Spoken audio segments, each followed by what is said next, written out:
a quarentena começou, nós temos meditado nos salmos que começam no Salmo 120, eles vão até o Salmo 134, eles são conhecidos como salmos de peregrinação ou cântico dos degraus. E hoje eu quero convidá-los a abrirem suas Bíblias no Salmo de número 127.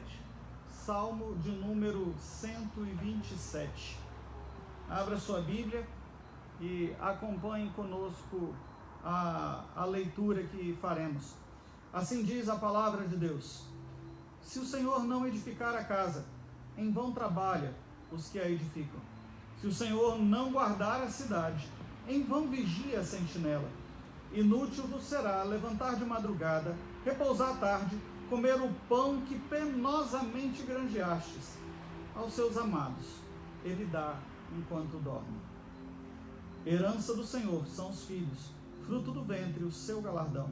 Como flechas nas mãos do guerreiro, assim os filhos da mocidade. Feliz o homem que enche dele a sua aljava, não será envergonhado quando pleitear com os inimigos à porta da cidade. Essa leitura do Salmo 127, ele nos dá um norte, algo que nós precisamos considerar. Se não tiver Deus, se Deus não estiver conosco, não é possível realizar grandes feitos. Ao contrário, cada vez mais se tornará mais inútil buscar alcançar se Deus não estiver conosco. O Salmo 127 ele é escrito por Salomão e isso está lá identificado lá no título do Salmo, Salmo 127, e aí tem lá cânticos e escrito por Salomão, já vem identificado nele. Mas no versículo 2 ele fala que o salmista usa a palavra os seus amados ele dá, os seus amados ele protege, e a palavra aí que é traduzida por amados do Senhor é Gedidias. Gedidias é o primeiro nome que foi dado a Salomão. Ele nasceu com o nome de Gedidias e depois ele é trocado por Salomão. Ele nasceu como o nome de amado de Deus. E esse salmo já começa nos dizendo que Deus nos ama, Deus quer estar conosco, e é importante que cada um de nós tenhamos esse desejo gravado em nosso coração. Ele provavelmente foi escrito no período de construção ali do templo e dos palácios reais, e ele tem uma função clara, básica, uma função pedagógica, didática. Ele vai nos dizer que é inútil uma vida sem Deus. O Salmo 127 vai nos destacar a importância de buscarmos a Deus, de vivermos com Ele, de vivermos para Ele durante todo o tempo. Esses 5 versículos estão divididos em 2 partes. Versículos 1 e 2 ele vai trabalhar sobre o tema: sem Deus, tudo é em vão, é inútil. E dos versículos de 3 a 5 ele vai trabalhar que a bênção de Deus, a bênção que nós queremos, depende exclusivamente de Deus. Salomão escreve esse versículo, como eu tinha dito, ali no período da construção do templo, e foi o período mais próspero de Israel. Nesse período ali, Davi havia juntado todos os recursos para construir a casa de Deus. Os povos vizinhos todos viviam uma época de paz, de prosperidade, e eles abençoam a Israel e ajudam aí na construção. Salomão foi um homem que fez muitas alianças políticas ali em volta, e esse tempo foi um tempo então de sucesso e de paz. É nesse contexto que o Salmo é escrito, mas mesmo Salomão, tendo escrito num período de paz e de prosperidade, ele entende que se Deus não providenciasse as coisas, se não houvesse a presença de Deus orientando e dirigindo, nada seria possível ser feito. Quando esse salmo é escrito por Salomão, mas quando o povo volta do cativeiro babilônico, ele é resgatado e ele é novamente cantado e transformado no que nós conhecemos hoje como salmos de peregrinação. Eles regressam do cativeiro babilônico e encontram a cidade de Jerusalém abandonada, em ruínas, muros destruídos, as casas destruídas, o templo do Senhor destruído, as muralhas no chão. os povos vizinhos agora não são mais povos que estão gostando de ter os judeus por perto, ao contrário, eles se tornam hostis aos judeus e eles querem impedir que aquele povo se reerga e desejam o mal o tempo todo. Você pode acompanhar essa leitura no livro de Esdras, de Neemias, você vai ver o quanto o povo estava sendo perseguido ali naquele local. E para eles, quando eles chegam no local, eles não encontram apenas a cidade destruída, as plantações estavam destruídas, não havia segurança porque as muralhas haviam sido derribadas. O templo glorioso, o local de adoração construído por Salomão já não mais existia, as suas fundações haviam sido destruídas também. Eles então cantavam dizendo: se não for o Senhor, se não for pela providência de Deus, nenhum dos nossos planos vão conseguir prosperar. Se Deus não estiver nesse negócio, não há esperança para nenhum de nós. O salmista fala ali nesse salmo de assuntos de necessidades do dia a dia, como nós estamos vivendo hoje. Ele fala da necessidade de moradia, ele fala da necessidade de segurança, de trabalho. Ele fala que a construção de uma casa, que é o abrigo e a proteção de uma família. Ele fala da segurança de uma cidade que permite aos moradores viverem em paz. Ele fala da necessidade do trabalho, do esforço para promover o que é necessário à subsistência, a providenciar o alimento que nós precisamos. O salmista trabalha com questões práticas do dia a dia. E ele fala, mesmo nessas questões práticas do dia a dia, Deus precisa estar presente. O salmista mostra que tais esforços, sem a bênção de Deus, é vazio, é vão, é inútil. A palavra inútil, vão, no hebraico aparece aí nos versículos 1 e versículo 2, e ela se refere, ela pode ser traduzida por mentira, por algo vazio, por algo sem utilidade. O que o salmista está dizendo para cada um de nós é que sem a ajuda de Deus, nós não seríamos capazes, eles não seriam capazes de reedificar o templo. Se Deus não ajudasse, eles não teriam condições de levantar novamente os muros, eles não teriam condições de reerguer a nação. Sem a ajuda de Deus, eles não conseguiriam sequer conseguir usufruir do fruto do seu trabalho. Aquela era uma nação agrícola. Eles iriam plantar, iriam regar, cuidar, e os inimigos viriam e tomariam suas colheitas. Se Deus não estivesse com eles não poderiam usufruir do fruto do seu próprio trabalho. Por mais que eles se esforçassem, por mais que acordassem cedo e fossem dormir tarde, sem a bênção de Deus, não veriam a sua terra frutificar, não usufruiriam daquilo que eles estavam trabalhando.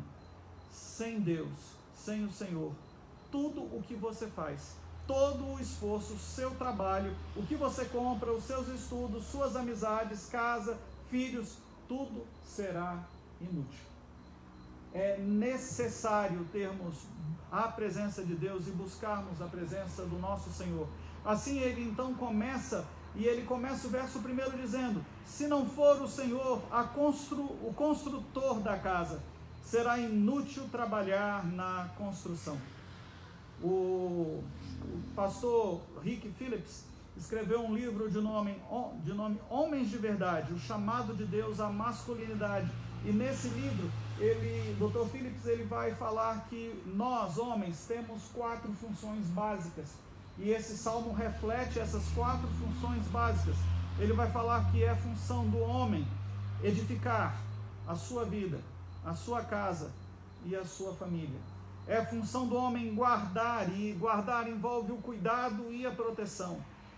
É a função do homem prover aquilo que a família precisa de material, mas também do emocional, e prover também no espiritual.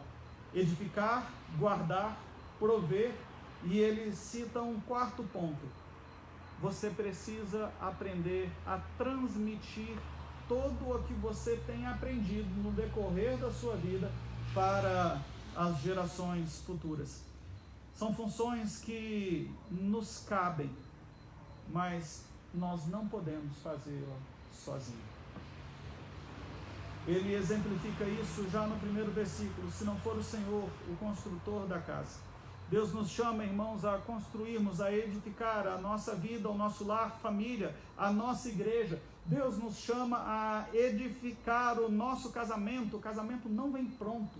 É preciso esforço, empenho e busca diante do Senhor, para que a cada dia nós venhamos a fortalecer o matrimônio, fortalecer o nosso lar, a nossa relação conjugal, os laços com os nossos filhos. É preciso esforço, determinação e vontade. Somos então chamados a construir, e eu quero dizer uma coisa a vocês, a todos nós estamos construindo e edificando o tempo todo.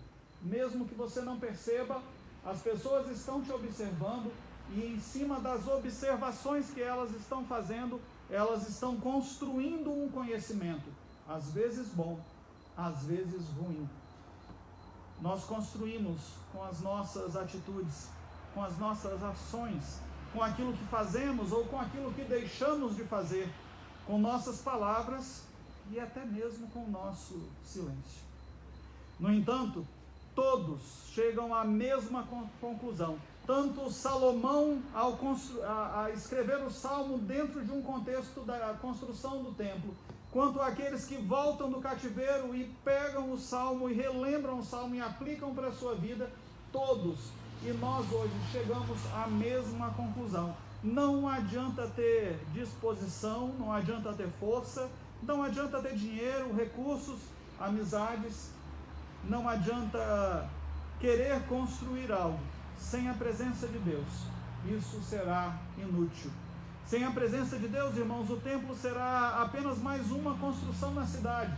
Por mais bela e imponente que ela fosse, ela iria ser apenas mais uma construção na cidade. Sem a presença de Deus, uma linda mansão nunca será um lar. Sem a presença de Deus, nenhum trabalho será prazeroso, por mais que se ganhe financeiramente com ele. Sem a presença de Deus, ele será penoso, difícil, vai ser difícil se levantar cedo para ir ao trabalho. Quando Adão, lá no Éden, escuta a serpente e abre mão do seu relacionamento com Deus para querer caminhar sozinho, lá em Gênesis capítulo 3, versículo 17, a palavra de Deus para Adão é: em fadigas obterá dela o sustento durante os dias da sua vida.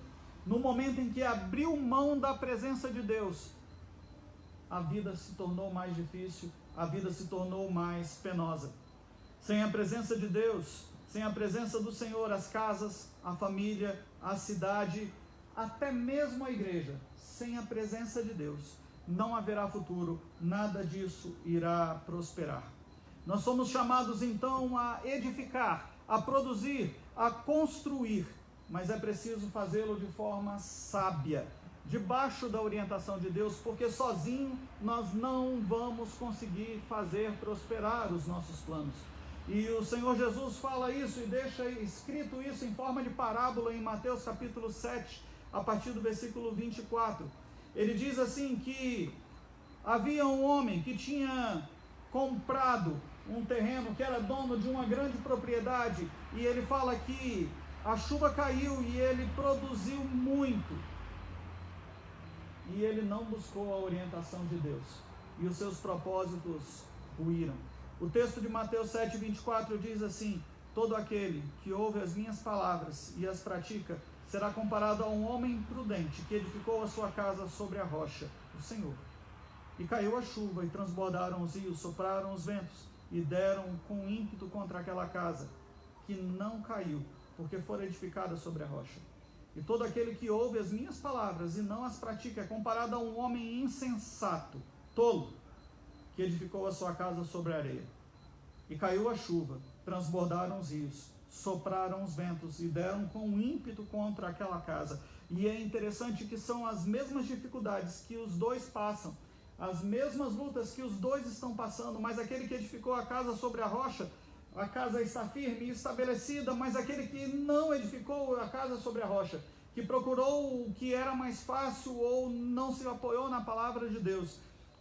A palavra de Deus diz que aquela casa desabou, sendo grande a sua ruína.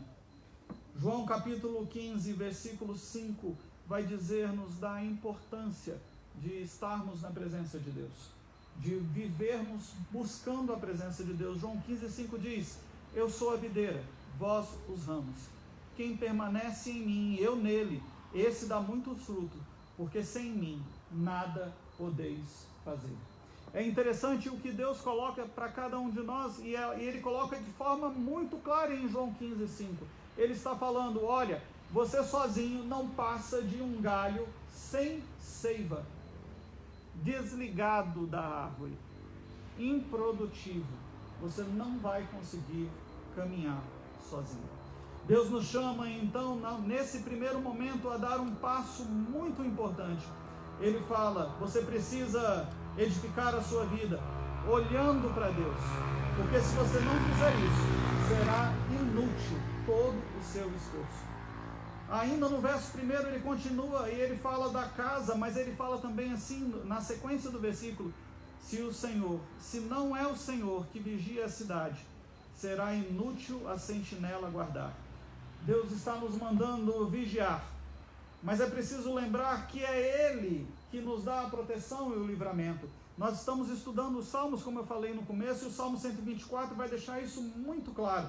Salmo 124, versículos 2 e 3, vai falar assim: não fosse o Senhor que estivera ao nosso lado quando os homens se levantaram contra nós e nos teriam engolidos vivos, quando a sua ira se acendeu contra nós.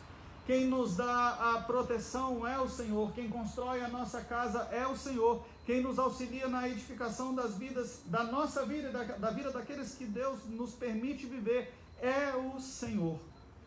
Construir e não guardar, irmãos, é uma grande insensatez. Ezequiel capítulo 3, a partir do verso 16, ele vai falar assim, vai descrever as funções do atalaia. E ele vai dizer que atalaia é aquele que fica em cima dos muros da cidade. Ele tinha a função de guardar, observar, vigiar.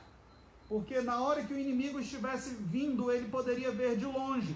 E ao ver o inimigo, alertar a cidade, alertar os guardas. E aí essa cidade teria condições de se defender. Quem dá a vitória é o Senhor, mas aqui o atalaia tem uma função, trabalhando junto com o Senhor. Ele está dizendo: alerte, vigie, guarde. Ele deve ficar atento aos perigos que cercam.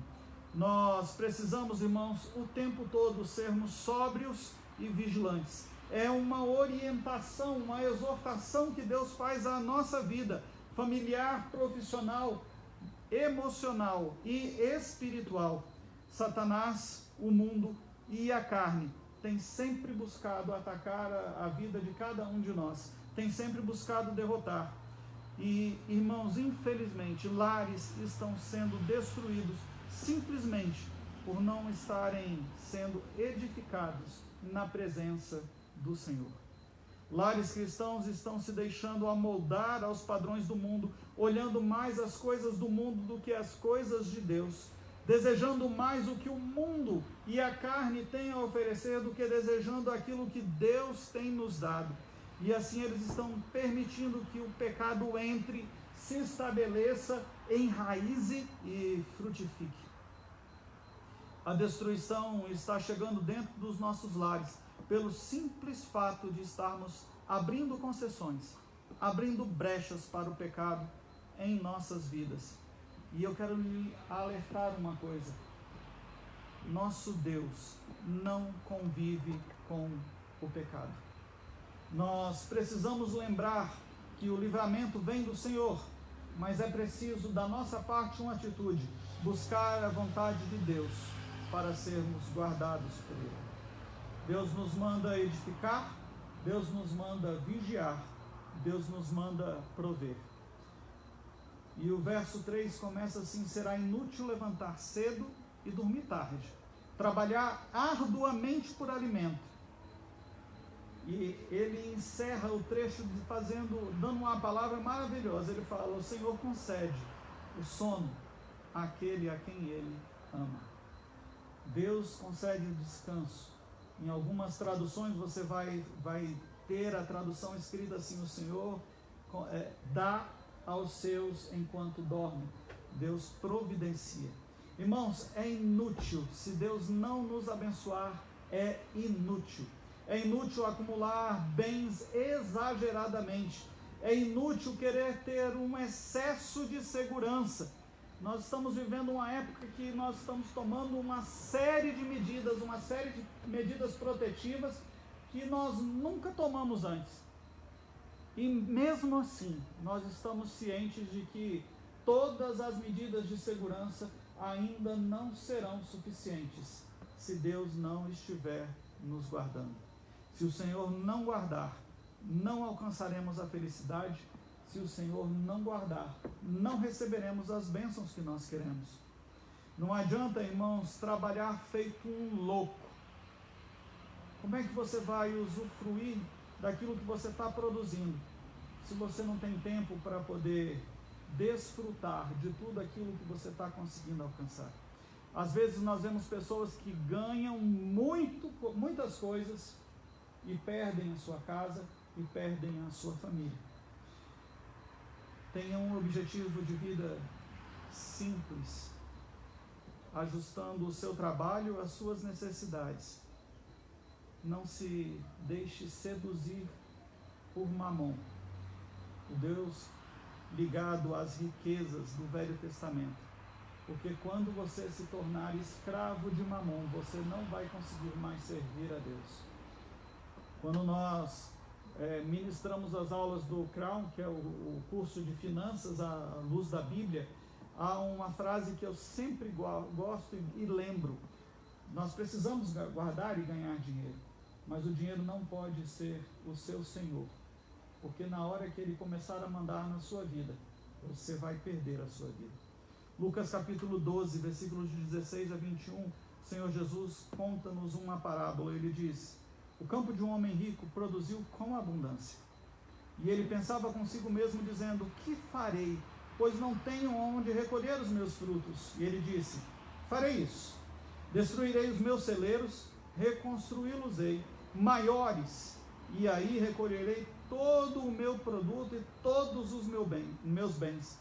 Então direi à minha alma: tens em depósito muitos bens para muitos anos. Descansa, come, bebe e regala-te. Mas Deus lhes disse: louco, essa noite pedirão a tua alma, e o que tens preparado, para quem será? Assim é o que entesoura para si, mesmo não sendo rico para com Deus. O nosso trabalho, irmãos, deve ser uma bênção, a qual nós devemos desfrutar com a nossa família, na alegria do nosso lar. Não pode ser um fardo que nós temos que suportar. A sua atividade de trabalho deve render o suficiente para suprir a sua família e trazer um certo conforto e independência. Mas isso não pode ser uma busca tão única que você viva apenas para trabalhar e isso te tire o prazer de estar com sua casa, na sua família, junto com os seus. Para que isso ocorra, nós precisamos trabalhar com alegria, seguindo a orientação da Bíblia. Colossenses capítulo 3, verso 16, ele nos dá a orientação de como deve ser o trabalho daqueles que servem a Deus. Ele diz: tudo quanto fizerdes, fazei-o de todo o coração, como para o Senhor, e não para com os homens. Nós precisamos, irmãos, edificar, nós precisamos prover, nós precisamos vigiar, mas nada disso fará sentido se nós não dermos o próximo passo, ensinar a próxima geração. O verso 4 e em diante vai falar: os filhos são herança do Senhor, uma recompensa que Ele dá. Parece que há uma ruptura no Salmo. Parece que esse Salmo, o Salmo 127, deveriam ser divididos em dois salmos. Há uma primeira leitura, não faz muito sentido, a gente não consegue ver um nexo muito claro entre os... É inútil se Deus não estiver presente com a herança do Senhor, os filhos serem herança do Senhor. Parece haver uma ruptura, mas de repente, quando ele começa a falar de filhos, Mesmo que você não veja sentido, eu quero lhe convidar a olhar melhor para o que o Salmo está dizendo. O texto fala que nós precisamos edificar a nossa casa. O texto fala que nós precisamos guardar a cidade. O texto fala que nós precisamos trabalhar e aprender a depender de Deus. Mas o que o texto agora está nos dizendo é que nós precisamos transmitir o que aprendemos às gerações futuras. A maior herança que nós temos é aquela que nós recebemos de Deus, os nossos descendentes. O texto está falando de legado, daquilo que você vai deixar de ensinamento, de exemplo de vida, de edificação para as gerações futuras. No início eu afirmei que todos nós estamos edificando a cada instante, com palavras ou sem palavras, com ações ou sem ações, nós estamos edificando. E isso é verdade, irmãos. Aqueles que estão ao nosso redor estão sempre observando, aprendendo como fazer e outras vezes aprendendo como não fazer. As próximas gerações são como flechas que precisam ser lançadas para irem além daquilo que nós já fizemos, para alcançarem mais do que nós alcançamos. Nós devemos trabalhar para que eles conquistem mais do que nós conseguimos, que eles construam mais do que nós construímos, mas principalmente que eles desejem conhecer a Deus mais do que nós desejamos. Não adianta você virar para o seu filho e falar para ele: você tem que querer estar diante de Deus, você tem que desejar viver e buscar Deus. Ele precisa ver isso no nosso dia a dia, ele precisa ver isso refletido na vida de cada um de nós, o quão bom é servir ao Senhor, porque pelo exemplo, pela imitação, ele vai começar a entender, ele vai começar a reproduzir. E isso, irmãos, é a responsabilidade de cada um de nós, ensiná-los a conhecer a Deus, ensiná-los a buscar a vontade de Deus em primeiro lugar, e amar a Deus sobre todas as coisas, muito mais do que nós amamos. O que o Salmo nos ensina? O Salmo 124 vai dizer que Deus está conosco. No Salmo 125 ele vai dizer que nós precisamos confiar nele, no Senhor, mesmo que as circunstâncias sejam difíceis. E no Salmo 127 nós aprendemos que Deus é soberano. É Ele quem edifica, é Ele quem nos guarda, é Ele quem provê os recursos que nós precisamos, é Ele quem nos dá até o descanso que precisamos, é Ele quem prepara o nosso futuro. Acho que uma pergunta precisa ser feita e ela precisa ser meditada. Qual deve ser então o alvo de nossa vida? Mateus capítulo 6, versículo 33 vai dizer: buscai, pois, em primeiro lugar o reino de Deus e a sua justiça, e todas as outras coisas vos serão acrescentadas. O Salmo 127 nos alerta da inutilidade de nos preocupar em possuir tantas coisas e acabar perdendo a nossa vida eterna, a nossa vida espiritual com Deus, perdendo o que é mais precioso para todos nós. Mateus capítulo 16, versículo 26 vai dizer: pois que proveito o homem, pois que aproveitará o homem se ganhar o mundo inteiro e perder a sua alma? Ou o que dará em troca da sua alma? Jesus tem sido prioridade na sua vida? Ou você tem sido louco como o homem mencionado por Jesus na parábola que tenta garantir o seu futuro sozinho? Deus hoje fala contigo, irmãos. Você que está cansado, e todos nós, em um grau ou outro, temos vivido cansados e sobrecarregados. Já estávamos assim antes da quarentena. Já estávamos vivendo todo esse peso emocional do excesso de atividade, do inútil será trabalhar se o Senhor não nos abençoar. Mas hoje nós precisamos entender que há uma resposta. Hoje Deus olha para você e está falando: você está cansado? Você está sobrecarregado com excesso de atividades ou com excesso de preocupações? há uma resposta para você.